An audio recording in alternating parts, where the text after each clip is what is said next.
ஒரு 8 அடிக்குள்ள ஒரு குரங்கு அது தலையில் ஒரு இரும்பால் ஆன ஹெல்மெட்டையும், அப்புறம் அதோட கையில் இருக்க நகங்கள் இரும்பால் ஆனதாகவும், அதோட கண்கள் ரெட் கலர்லேயும் அதுவும் ஆக்ரோஷமாக இருந்ததாகவும், நடுராத்திரி மிட்நைட்டில் அந்த குரங்கு, அதாவது மங்கி மேன் என்று அழைக்கப்படுற அந்த குரங்கு பில்டிங்கை விட்டு பில்டிங்கை தாவி மக்களை தாக்குதுன்னு சொன்னால் நம்புவீங்களா? இப்படிப்பட்ட ஒரு இன்சிடெண்ட்டை பற்றி தான் நம்ம வீடியோவில் சொல்ல போகிறோம். முழுசாக பாருங்கள். வணக்கம் இனிய தமிழ் மக்களே. இன்றைய தொகுப்பில் நம்ம பார்க்க போகிறது மங்கி மேன் இன்சிடெண்ட். அதாவது 2001 சம்மர் டைமில் நடந்த ஒரு 2001 டெல்லியில் சம்மர் டைம் நடந்த ஒரு இன்சிடெண்ட் தான் அந்த மங்கி மேன் இன்சிடெண்ட். அதாவது மக்கள் சொன்ன போலீஸ்கிட்ட சொன்ன விஷயம் என்னன்னு பார்த்தீங்கன்னா, ஒரு கருப்பு கலரில் இருக்க ஒரு குரங்கு, அதாவது அந்த மங்கி மேன், அந்த குரங்கை கூப்பிட்டாங்க. அந்த மங்கி மேன் பில்டிங்கை விட்டு பில்டிங் தாவறதாகவும், நடுராத்திரியில் மக்களை தாக்குறதாகவும், அது மட்டும் இல்லாமல் அந்த மங்கி மேனுக்கு தலையில் ஒரு ஹெல்மெட்டும், அது கண்கள் எல்லாம் ரெட் கலரில் இருந்ததாகவும், அது கையில் இருக்க நகங்கள் இரும்பால் ஆனதாகவும் ரிப்போர்ட் பண்ணுறாங்க. இதெல்லாம் நம்புகிற மாதிரி இல்லைனாலும் போலீஸ் மக்கள் சொல்கிறதுனால இன்வெஸ்டிகேட் பண்ண ஆரம்பிக்கிறாங்க. அந்த இன்வெஸ்டிகேஷன் ஆரம்பித்த கோணம் ஃபஸ்ட்டு எப்படி ஆரம்பித்தாங்கன்னா, எவனாவது ஒருத்தர் இந்த மாதிரி மங்கி மேன், நான் தான் மங்கி மேன் வேஷம் போட்டுட்டு சுற்றி மக்களை பயன்படுத்துகிறானோன்ற அந்த கோணத்தில் தான் விசாரிக்க ஆரம்பித்தாங்க. போகிற போக்கில் கொஞ்சம் கொஞ்சமாக இது டெல்லி ஃபுல்லாக பரவுது. மங்கி மேன் நைட்டில் வரான், பில்டிங்கை விட்டு பில்டிங்கை தாவுறான், மக்களை துன்புறுத்துகிறான், மக்களை காயப்படுத்துகிறான், மக்களை அதன் நகத்தை வச்சு தாக்குறான்ற விஷயம் டெல்லி ஃபுல்லாக பரவுது. இதை அதான் மங்கி மேனில் பாதிக்கப்பட்ட சில பேர் பாருங்கள் மங்கி மேன் பண்ண காயம்தான் இது, என்னை தாக்கிட்டான்னு கம்ப்ளைண்ட்ஸ் போலீஸ் பண்ண ப்ரெஷர் கொஞ்சம் கொஞ்சமாக இன்க்ரீஸ் ஆகிக்கிட்டே இருக்குது. இப்படிப்பட்ட சுச்சுவேஷனை போலீஸ் அவங்க இன்வெஸ்டிகேஷன் ஃபஸ்ட் ஸ்டெப்பாக என்ன எடுத்தாங்கன்னா, மக்கள்கிட்டேருந்து பொதுவாக கலெக்ட் பண்ணாத ஒரு தோற்றம் எப்படி இருந்தது, அது எப்போ வந்தது, எங்கேருந்து வந்தது, எப்படி வந்தது, எந்த சைடு போச்சு, இது இந்த எந்தெந்த டைம்லலாம் வருதுன்றது கோணத்தில் விசாரணையை ஆரம்பிக்கிறாங்க. அப்போது மங்கி மேன் தோற்றம் எப்படி இருக்குன்னு சொன்னப்போ நான் முதல்லே சொன்ன மாதிரி தான் அது கண்கள் சிகப்பு நிறத்தில் இருந்தது, அது தலையில் ஹெல்மெட் போட்டு இருந்தது, அது கையில் நகை கிளாஸ் எல்லாமே இருந்தது.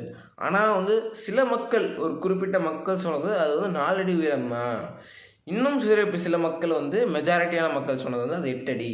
ஸோ இவங்க மக்கள் சொன்னது எல்லாத்தையுமே வச்சு மங்கி மேனோட தோற்றம் இப்படி தான் இருக்கும்ன்ட்டு ஒரு டெல்லி போலீஸ் ஒரு கன்க்ளூஷனுக்கு வராங்க.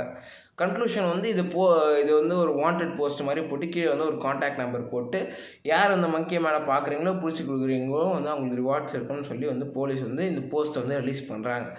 இப்படி போஸ்ட் போட்டு ரிலீஸ் பண்ணிகிட்டு இருக்கப்போ மக்கள் கொஞ்சம் காம் ஆகிறாங்க, போலீஸ் இன்வெஸ்டிகேட் பண்ணுறாங்கன்ட்டு. ஆனால் இது கொஞ்ச நாள்லேயே மங்கி மேனில் 3 பேர் இறந்துட்டாங்க. அந்த 3 பேரில் ஒருத்தர் ப்ரெக்னென்ட் உமன்ன்றதை கேஸில் ஒரு புதுசாக மாற்றமாக நடக்குது. போலீஸ் மேலே ப்ரெஷர் அதிகமாகிடுச்சு. மக்களுக்கு மங்கி மேன் மேலே பயம். கட்டாத நேரத்தில் மங்கி மேன் என்னை தாக்கிடுவானோன்றதெல்லாம் மக்கள் வெளியே போகிறதுக்கே பயந்தாங்க. இது டெல்லி ஃபுல்லாக திருப்பி பரவுது. இது திருப்பி போலீஸ் இன்வெஸ்டிகேட் பண்ணுறாங்க. மங்கி மேலே தான் உண்மையில இறந்தாங்களான்னு அந்த 3 பேர் பார்த்தீங்கன்னா கிடையாது.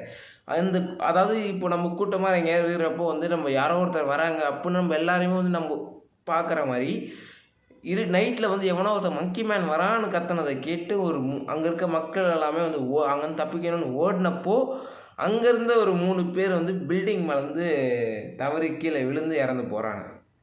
அதில் ஒருத்தர் ப்ரெக்னென்ட் உமன். ஸோ இவங்க 3 பேர் மங்கி மேலே தாக்கப்படவோ எதுவோ இல்லை, அந்த செய்தியை கேட்டு அங்கேருந்து தப்பிக்கணும்னு நினச்சி இறந்து போனவங்க.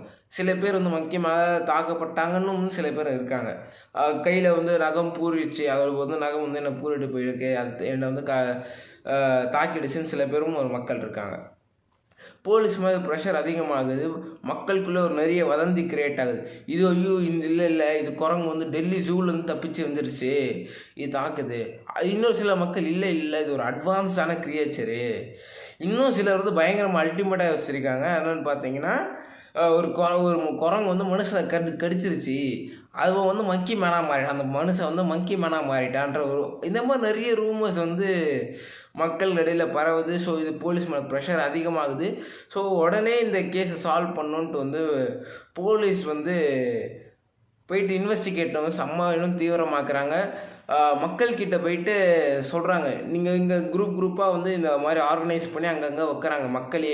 நீங்கள் இன்றைக்கி பார்த்தீங்கன்னா சொல்லுங்கள், நம்ம மக்கியமாக இன்றைக்கி நம்ம நைட்டே பிடிச்சிடலான்ட்டு வந்து மக்களை ஆர்கனைஸ் பண்ணி அங்கங்கே வச்சிடுறாங்க. ஸோ வந்து போலீஸ் இன்வெஸ்டிகேட்லாம் பண்ண ஆரம்பிச்சிடுறாங்க பயங்கர தீவிரமாக. இப்படி பண்ணியும் வந்து மங்கி மேன் வந்து ஒருத்தர் கண்ணில் கூட வந்து மாட்டலை.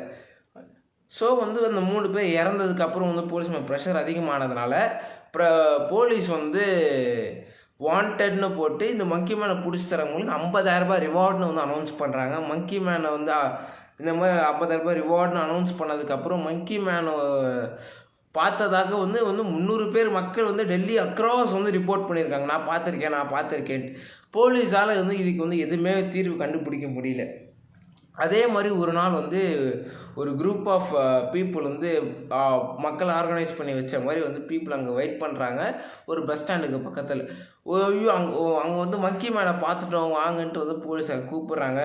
அங்கே மக்கள் எல்லாமே போலீஸ் எல்லாருமே அந்த வந்து மங்கி மேன்ற பார்க்குறாங்க. அந்த மங்கி மேனும் அவனை பார்த்து அவங்க மக்களை பார்த்து சிரிச்சதை பார்த்துட்டு மக்களுக்கு போலீஸ்க்கெல்லாம் கோவம் வந்து அந்த மங்கி மேனை கீழே இழுத்து போட்டு அடித்து செம்ம காயம் ஏற்படுத்துகிறாங்க. அதுக்கப்புறம் அடித்து முடித்து அதை எல்லாரும் தள்ளி வந்ததுக்கப்புறம் தான் அது ஒரு மங்கி மேன் இல்லை, அது ஒரு அவங்க வந்து அது மங்கி மேன் கிடையாது, அவங்க வந்து ஒரு சாது. அந்த சாதுவை போயிட்டு வந்து ஹாஸ்பிட்டலில் அட்மிட் பண்ணுறாங்க. மக்களுக்கு போலீஸ் மேலே சுத்தமாக நம்பிக்கையை பிடிச்சி இந்த மாதிரி நடந்ததுக்கப்புறம். ஸோ வந்து போலீஸ்க்கு வந்து ப்ரெஷர் அதிகமாகவே வந்து அவங்க இன்வெஸ்டிகேஷன் வந்து ஃபாஸ்ட் ஆக்குறாங்க. ஃபஸ்ட்டு மக்கள் சொன்ன மாதிரி வந்து ஜூவில் தப்பிச்சு வந்துருக்காங்க. ஜூவில் போயிட்டு வந்து இன்வெஸ்டிகேட் பண்ணுறாங்க. ஜூவில் போய் இன்வெஸ்டிகேட் பண்ண சொல்கிறது இங்கே இருக்க எல்லா அனிமல்ஸும் ப்ராப்பராக இருக்குது, எந்த அனிமலும் வெளியவும் போகல, இது எல்லாமே கரெக்டாக தான் இருக்குன்னு வந்து ஜூவில் வந்து ஒரு ரிப்போர்ட் தந்துடுறாங்க. அதே மாதிரி அங்கே இருக்க எக்ஸ்பர்ட்ஸ் எல்லாம் கேட்டப்போ வந்து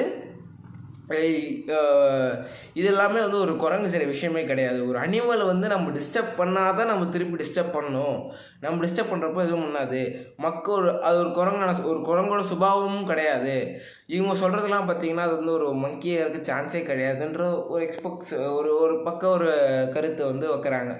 இன்னும் இதில் வந்து போலீஸ் வந்து சீக்கிரமாக கன்க்ளூஷன் கண்டுபிடிக்கணுன்றதுக்காக சைக்காலஜிஸ்ட் இவங்க எல்லாரையுமே இந்த கேஸில் இன்வால்வ் பண்ணுறாங்க. இதை வந்து பற்றி சைக்காலஜிஸ்ட் அதில் இருக்க எக்ஸ்பர்ட்ஸ்லாம் என்ன சொன்னாங்கன்னு பார்த்தீங்கன்னா, இது இங்கே இருக்க மக்கள் எல்லாருமே வந்து ஒரு மாஸ் ஹிஸ்ட்ரியான்ற ஒரு மனநோயால் பாதிக்கப்பட்டிருக்காங்க. அதாவது ஒரு குரூப் ஆஃப் பீப்புள் இல்லாத ஒரு விஷயத்தை இருக்குன்னு நம்புறது, இது மாஸ் ஹிஸ்டரியாதான்ற வந்து சைக்காட்ரிஸ்ட் வந்து அவங்க கருத்தை வந்து முன்வைக்கிறாங்க. ஸோ இந்த மாதிரி கருத்துக்கள் முன்வைக்கிறப்போ கொஞ்சமாக வந்து இந்த மங்கி மேனோட எஃபர்ட் வந்து ஃபுல்லாகவே வந்து குறையுது. ஆனால் கடைசி வரையுமே மங்கி மேன் ஒருத்தர் இருந்தானா இல்லையா, அவன் வந்து ஒரு ஒரு குறிப்பிட்ட மக்களால் பரப்பப்பட்ட வதந்தியா, இல்லைனா வந்து உண்மையிலே மக்கள் வந்து மாஸ் ஹிஸ்டரியான்ற நோயால் பாதிக்கப்பட்டிருக்காங்களா, இல்லைனா சில மக்கள் வந்து மங்கி மேன் வந்து என்னை வந்து தாக்கினதுக்கான சில அடிப்பட்ட காயங்களும் இருக்காதனால வந்து மங்கி மேன் உண்மையிலே இருந்தானான்ற சந்தேகம் இருக்குது. இன்னி வரையும் இந்த கேஸ் வந்து ஒரு அன்சால்வ்டு கேஸாக தான் இருக்குது. ஸோ உண்மையிலே நீங்கள் இந்த மாதிரி ஒரு மங்கி மேனை பார்த்தா, இல்லைனா உண்மையிலே இந்த மாதிரி ஒரு மங்கி மேன் இருந்தால் எப்படி இருக்கும்ன்றது நீங்கள் கீழே கமெண்ட்டில் சொல்லுங்கள்.